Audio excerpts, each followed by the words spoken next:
Olá pessoal, tudo bem? Meu nome é Eduardo Paraíso, sejam bem-vindos ao canal Senzala Ideológica. Hoje nós vamos ter uma conversa muito séria sobre legalização de drogas. Neste vídeo vou refutar todas as falácias que os liberais e esquerdistas falam a respeito desse assunto. Confira. Nessa semana, o deputado estadual do Partido Novo pelo Rio Grande do Sul, Fábio Osterman, esteve num programa chamado Bastidores no Poder da Rádio Bandeirantes. Tá? E o que aconteceu? Quando ele começou a falar da legalização das drogas, ele é um defensor da legalização das drogas, o apresentador Milton Cardoso cortou o microfone dele e não deixou ele comentar sobre o assunto. O Fábio Osterman está nas redes sociais falando que foi censurado, tá? Eu particularmente, eu acho que não foi uma atitude educada do apresentador. Por quê? Quando você chama uma pessoa para sua casa para você ouvi-la, é de bom tom que você primeiro já saiba o que essa pessoa vai falar, o que ela defende, e outra, deixa a pessoa falar, deixa a pessoa se expressar. Até porque na política tem uma regra essencial, que é, quando o seu adversário está cometendo um erro, nunca interrompam. Tá? Então, portanto, aqui fica a minha recriminação à atitude do apresentador. Eu não achei legal. Porém, isso não quer dizer que eu concordo com os argumentos do Fábio. Tá? E eu vou refutar eles um a um aqui. O primeiro argumento do deputado Fábio Osterman, que ele fala: precisamos legalizar as drogas porque nós perdemos a guerra às drogas. Guerra às drogas? Por um acaso a gente sequer faz guerra às drogas? Vamos ver na prática. Primeira coisa que o deputado Fábio Osterman demonstra não conhecer é a Lei 11.343 de 2006, que foi sancionada pelo presidente Lula. Nessa lei, no seu artigo 28 e 33, ele separa os crimes de tráfico de drogas de posse para consumo. Posse para consumo está regulado no artigo 28. E a pena é uma reprimenda verbal ou multa, ou seja, não a pena criminal, há só uma pena administrativa. Na prática, o que isso quer dizer? O consumo, o porte e consumo de drogas no país foi legalizado. Não é à toa que a gente vê um aumento no consumo. Hoje, segundo os dados aí do ministro Osmar Terra, são cerca de entre 20 e 25 milhões de dependentes químicos no país. Tá? Isso é um número absurdo, dá quase 10% da nossa população. Enquanto na Europa, esse número varia entre 2 a 4%, tá? Dependendo dos casos. A segunda questão que refuta esse argumento de guerra às drogas é o combate à criminalidade. O DEA, que é a polícia americana no nível federal especializada em repressão contra o tráfico de entorpecentes, eles possuem 11 mil agentes. Então eu estou falando de uma única polícia cuja única função dela é combater tráfico de drogas. Eles possuem 11 mil agentes. Aqui no Brasil, na esfera federal, a Polícia Federal, que cuida de repressão ao tráfico de drogas, combate à corrupção, crime no sistema financeiro, emissão de passaporte, ou seja, praticamente um cartório, ela possui exatamente os mesmos 11 mil homens. E é o deputado que quer falar que a gente faz guerra às drogas. A gente não tem nem mão de obra suficiente para combater o tráfico de entorpecentes. Sem falar que a gente tem uma característica muito diferente dos Estados Unidos. Nós fazemos fronteira com um dos maiores produtores de drogas do mundo, que é a Bolívia. Tá? Portanto, 11 mil homens é muito pouco. Falar que o Brasil tem uma política de guerra às drogas é falácia. Tá? E o terceiro ponto, compare os números de apreensão antes do Sérgio Moro e depois do Sérgio Moro. Você percebe que o volume de apreensões triplicou. Isso demonstra que nos governos petistas não se combatia o tráfico de entorpecente, porque não adianta falar assim, depois do governo Bolsonaro os traficantes resolveram aumentar o volume de droga produzida. Mentira, né, gente?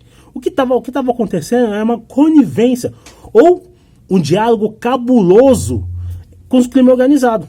É o que a gente tinha. Então falar que a guerra às drogas é pura mentira. Outro argumento que o deputado usa é falar assim, nós podemos legalizar para diminuir o consumo. Bem, isso é um argumento nível criança, tá? Para começar, com a legalização, a tendência é que mais pessoas passem a consumir.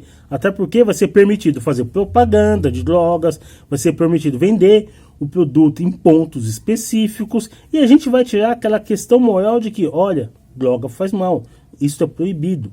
Isso é muito importante, principalmente para jovens, tá? A partir do momento que você tira uma lei que proíbe o consumo e você passa a legalizá-lo, a tendência é que cada vez mais haja pessoas viciadas em droga.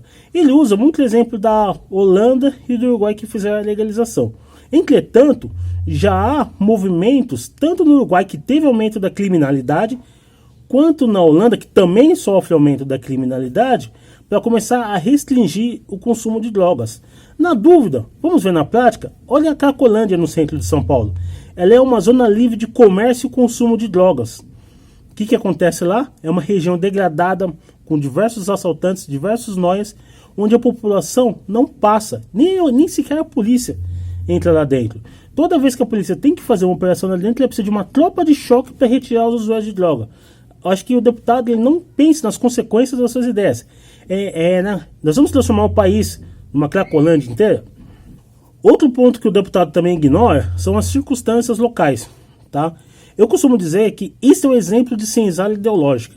É onde o deputado ele quer encaixar a realidade dentro da sua ideologia, quando na verdade o certo seria que a sua ideologia se adaptasse à realidade. Na nossa Constituição nós temos um artigo que diz que a saúde é um direito de todos e dever do Estado. Já é pacificado que drogas causam efeitos danosos na saúde. Por exemplo, o consumo de maconha na adolescência aumenta a chance da pessoa sofrer esquizofrenia quando ela estiver na vida adulta. E o que vai acontecer caso você libere as drogas? Nós vamos ter mais pessoas utilizando o sistema de saúde. Mais pessoas utilizando o sistema de saúde significa que você vai ter que pagar mais impostos para garantir o tratamento delas. Ou seja, aqui a gente vê uma dissonância cognitiva do deputado. Ele fala que ele é liberal, que ele é contra a redução do Estado, mas ao mesmo tempo ele é a favor de uma medida que vai causar um inchaço maior do Estado, que vai causar o aumento dos impostos do cidadão comum. Esse é o tipo de gente que está nas assembleias do nosso país. Quarto ponto.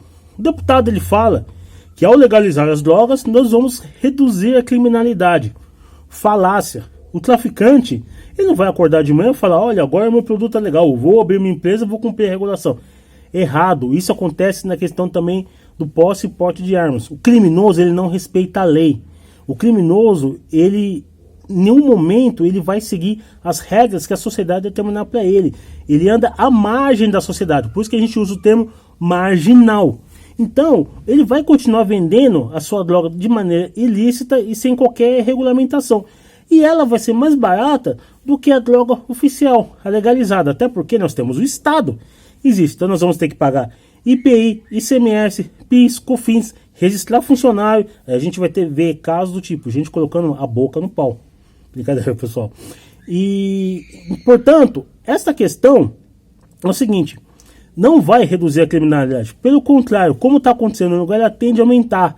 Já que o traficante ele vai buscar outras formas de receita. Ele vai buscar formas de receita como sequestro, assalto a banco, furto, roubo, extorsão.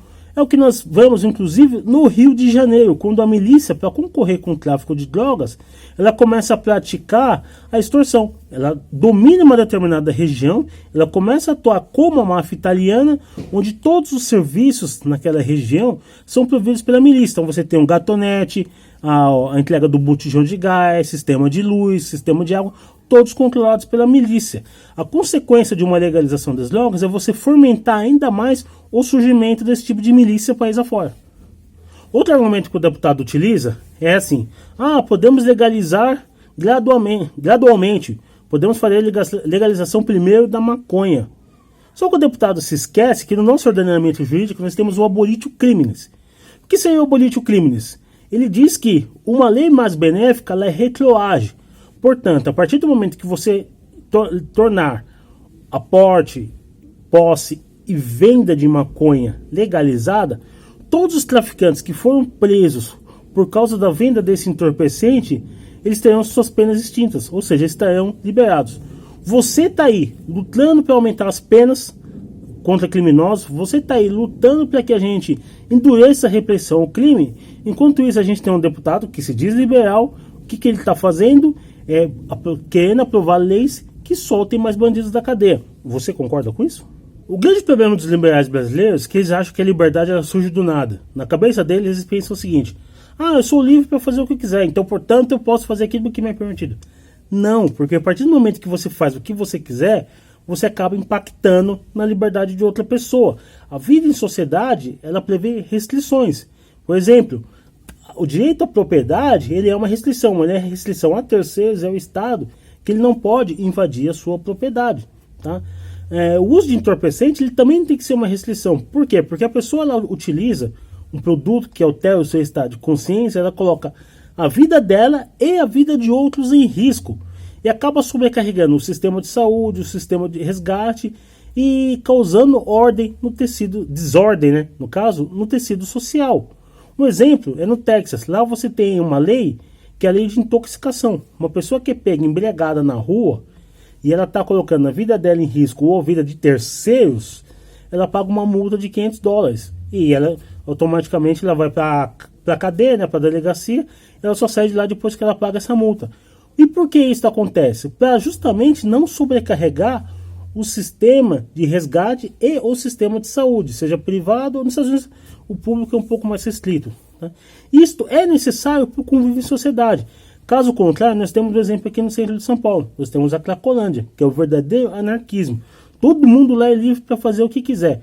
Resultado, na maior cidade do hemisfério sul, na maior cidade do país, no estado que corresponde com 40% do PIB brasileiro, nós temos uma região central com diversos serviços totalmente degradada. Ninguém quer morar, prédios destruídos, a polícia não entra. É assim que vai ficar o Brasil? É assim que esse tipo de país que nós queremos? Portanto, não caia nessas falácias de guerras drogas. Isto é mentira. Não caia nessa falácia de liberação das drogas. O interesse por trás disso é puramente comercial. O que as pessoas querem? Criar um novo mercado. Como o mercado do cigarro ele foi restrito através de leis que inibiram o seu consumo, e agora a sociedade já se conscientizou que o cigarro faz mal, o mercado ele precisa criar novas alternativas, e a maconha é uma delas. A venda de cigarro de maconha é uma estimativa que gera até $1 bilhão no mercado só no estado da Califórnia. É muita coisa. Por último, eu peço ao deputado Fábio Ossmann que ele tenha senso de prioridade. Nós temos diversas questões que nós devemos estar discutindo nesse momento, como, por exemplo, a geração de emprego, a desburocratização do Estado, no caso aí do Rio Grande do Sul, a venda do Banrisul, por exemplo. Haja como um liberal de verdade e comece a reduzir o tamanho do Estado. E não fique discutindo soluções que gerem o aumento do Estado. Inclusive, deputado, dê prioridade ao saneamento básico. Tem uma reportagem do jornal Gaúcha, 0 Hora, onde a gente tem dos 100 municípios, dos 100 piores municípios em saneamento básico no Brasil, os últimos colocados são aí do Rio Grande do Sul. Ou seja, enquanto você tem a sua população do seu estado literalmente vivendo na merda, você está pensando em legalizar drogas.